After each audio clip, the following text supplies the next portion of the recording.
Today I'm joined by one of my good friends, Tony Traina, to talk a little bit about his story and how he got into watch collecting. So let's get right into it.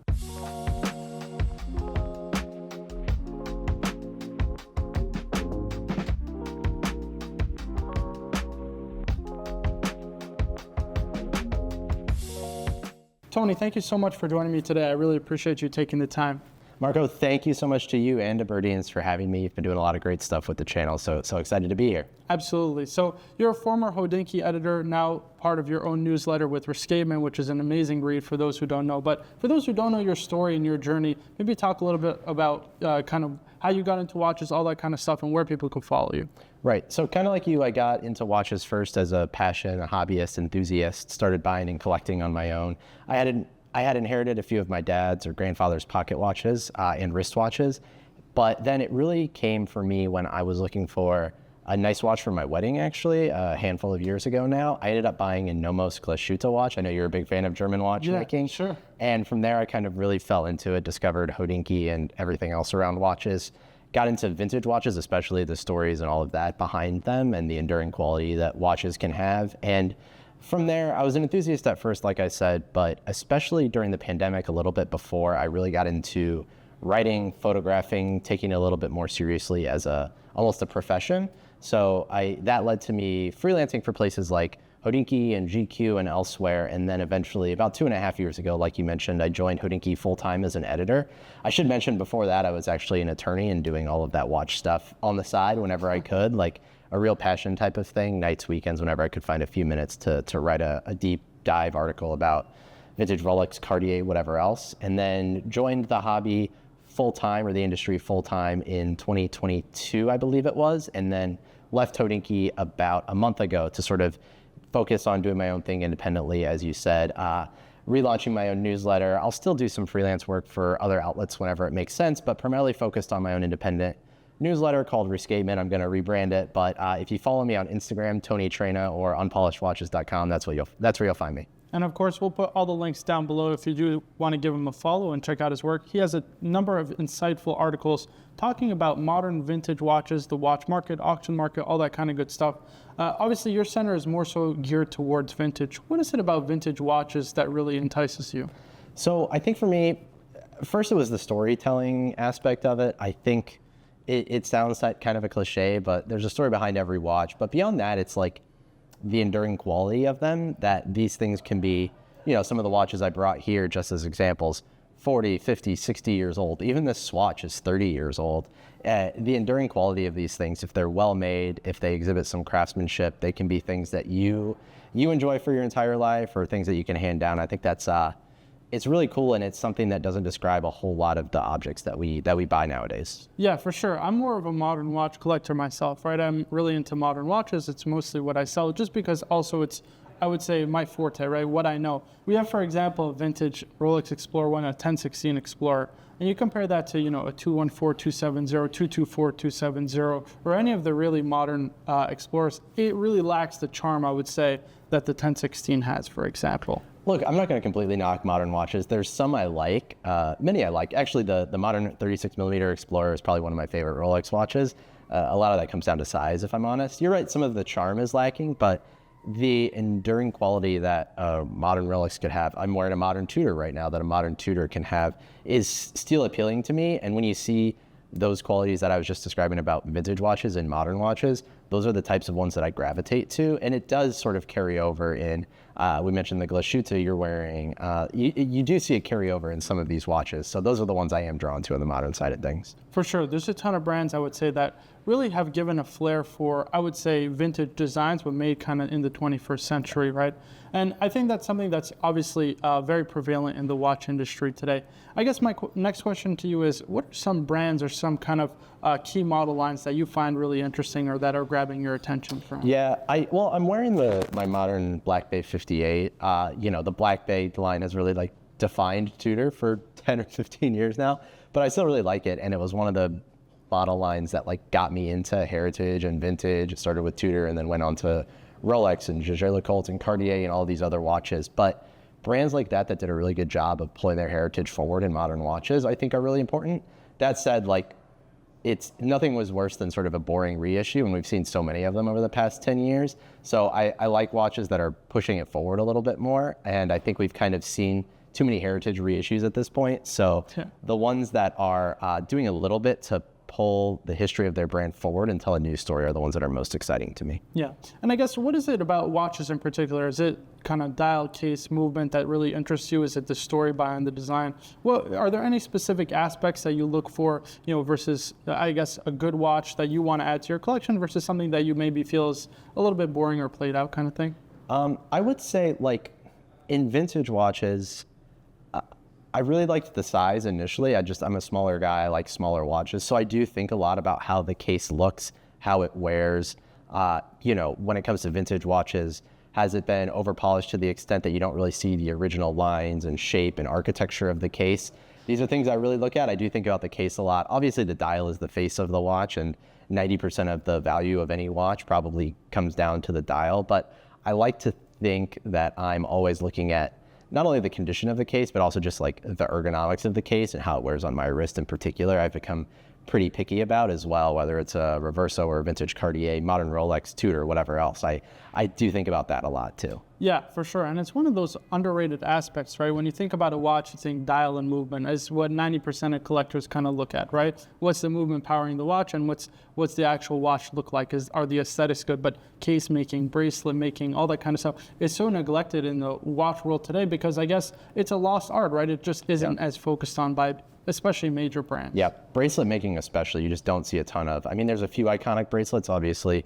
Rolex has a few of them, I think. Yeah. But beyond that, it's a lost art, I think. IWC actually makes a nice bracelet, as do a few other brands, but for so many, it's kind of this lost art or this lost craft, I guess, that I think we need to focus on more. And also you had, I guess if you go back to like the 1960s to the early 2000s, right, there was a lot of artisanal brands making them, be it Wellendorf or Gay Frere, for example. And then all those brands either shifted out of the watch industry or, for example, Gay Frere got bought out by Rolex, right? And so that's kind of the issue is you just don't see these brands kind of specifically centered around making a specific aspect and really perfecting it, which is kind of a shame. I guess my next question for you, are there any upcoming trends or releases that you really enjoy or that you're excited about in the watch industry today?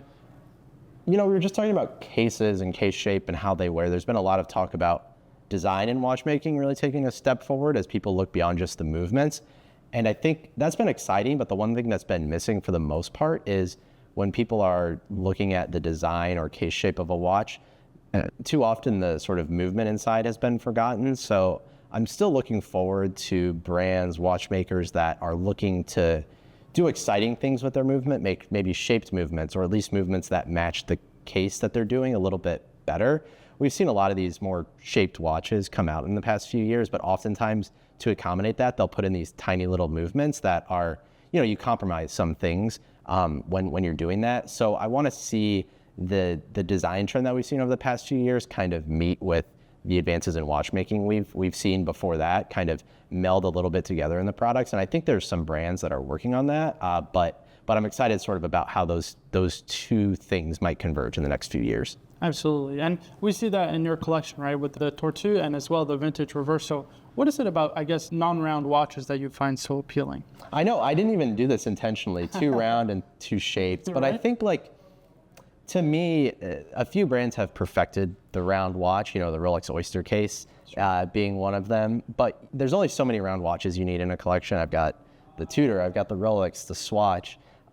There's only so many you can have before you're like, you know what, I need a little bit of variety.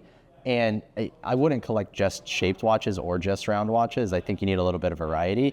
And I think that's something I've really focused on in the past 5 years, let's say, is learning more about Reverso, Cartier shapes, even Patek and some of these other brands where you kind of forget that they're way more than the Calatrava or whatever else. So I think it's just like the variety that they bring to the watch and to your collection, that it's as simple as that. Yeah, absolutely, right. And I think it makes for also some of the most interesting shapes in watches, period, right? Because at the end of the day, a round case-shaped watch, there's not much you can really play with. The dial, the bezel, maybe a little bit in the actual finishing of the actual case itself. But for the most part, really what's interesting is the different shapes. And I love to see some different case-shaped watches. If you had to create your perfect watch, would it be something that is a round case shape or something a little bit kind of out of the ordinary? I do wear round watches most of the time, so probably would be round. That said, I think the sort of, I brought the Cartier Tortue here, and it's like this tonneau shaped watch, right? I think Tortue is French for turtle. So I think in the 1910s, 20s, in the early days of the wristwatch, a lot of brands were using this shape, and then you see like Richard Mille and all of these other brands in the sort of more modern era. Frank Mueller, for example, played on those watches as well when they were kind of updating the heritage inspiration that they saw in those watches from Patek and Cartier. They kind of updated it in the 90s and 2000s into these big exploded shapes or watches. So I do like the idea of a tonneau watch, and sort of like I was talking about earlier, thinking about what you can do with the movement inside to make that sort of more interesting. Absolutely. Going into a little bit about your work, right? I would say the watch media landscape has totally changed how we view watches and watch collecting, right? In the sense that there's more information out there than ever before. Collectors are more informed and making more informed decisions. Yeah. How do you see kind of the future of the watch media industry, and where do you kind of see it going? Yeah, it's a turbulent space. I mean, we're here talking on YouTube now because like every retailer, everyone sort of feels that they need to make content, which I think is true. And I think overall is good for the industry. More information and more informed collectors and enthusiasts is overall good. Obviously, there's a lot of noise, and I think it's important for collectors to understand the motives or why everyone's making content. But I think it's really fun to hear from collectors' personalities because everyone has a little bit different point of view. I think what I've seen over the past few years is people are glomming onto personalities more so than specific titles or whatever else, like publications or whatever else it is, and looking for personalities that they really attach to, and finding people like you that they really respect and admire your taste or your collection or your point of view about watches and watchmaking. They're looking for people that they can trust to sort of curate what they're seeing like that. And I think that's kind of, no matter what the medium is, I think we see it changes every 6 months, from TikTok and short-term video to newsletters to articles to whatever it is. You kind of have to be able to do everything as a creator or a retailer or whatever you are. But I think being able to put your personality out there and say and articulate what it is you like and what it is you don't like, which is important too, so that people can sort of understand your point of view and you're actually like offering something to the world. Absolutely, I'm totally with you. And I think the best part about the different forms of media is there's something for everybody. And the most important thing is being able to learn from other people's experiences, right? I think that's probably the most valuable thing about YouTube, is just getting to learn from the shared experiences of other people, right? Other collectors who maybe bought a watch that I'm considering, maybe are currently owning a watch and made a video about why they like it, why they don't like it, why they bought it, why they sold it. All that kind of stuff, I think, is what makes watch collecting so much more interesting. And you get to see a taste of so many different unique forms and different watches maybe you would never otherwise consider. Yep. And I think that's really the value, especially be it print media, video media, or any other form. Yeah, no, it's totally true. I mean, when I was a day-to-day editor, you would take in a watch for review and you get a few days with it. You get some time to form an impression on it, get the positives, negatives of the experience, but you're not living with that watch. Like, I've lived with this Black Bay 58 for years now, right, and I could tell you every single thing good and bad about this watch from my perspective at least. So like, hearing from actual owners or people that have owned a watch for an extended amount of time is the most important thing, and I think most of the platforms that have evolved over the past few years have enabled that more, which is in general a good thing. That said, like, it does mean everyone has an opinion now too, and it's up to us to like sort of figure out whose is what's listening to. Yeah. What's right, what's wrong, yeah. what's worth. Yeah, exactly, which makes it hard. Yeah, listen, we can't be, we can't be God to a certain extent, right? We can decide, but it's up to the people and for themselves to kind of figure out what they enjoy. And that's, I guess, part of the fun is finding people you enjoy listening to. Yep. Tony, thank you so much for joining me. I really Thank you so much for having me, man. I definitely look forward to seeing, of course, where your content goes in the future. I'm an avid follower and subscriber to his newsletter. Guys, if you haven't already subscribed to his newsletter, it is Riskaven on Instagram, Tony Traina. I'll leave all the links down in the comments below. If you enjoyed this video, guys, I'd really appreciate it if you hit the like button. Subscribe for more videos like this in the future. My name is Marco with Tony. Thank you so much again for joining me. I'll see you guys all in the next one.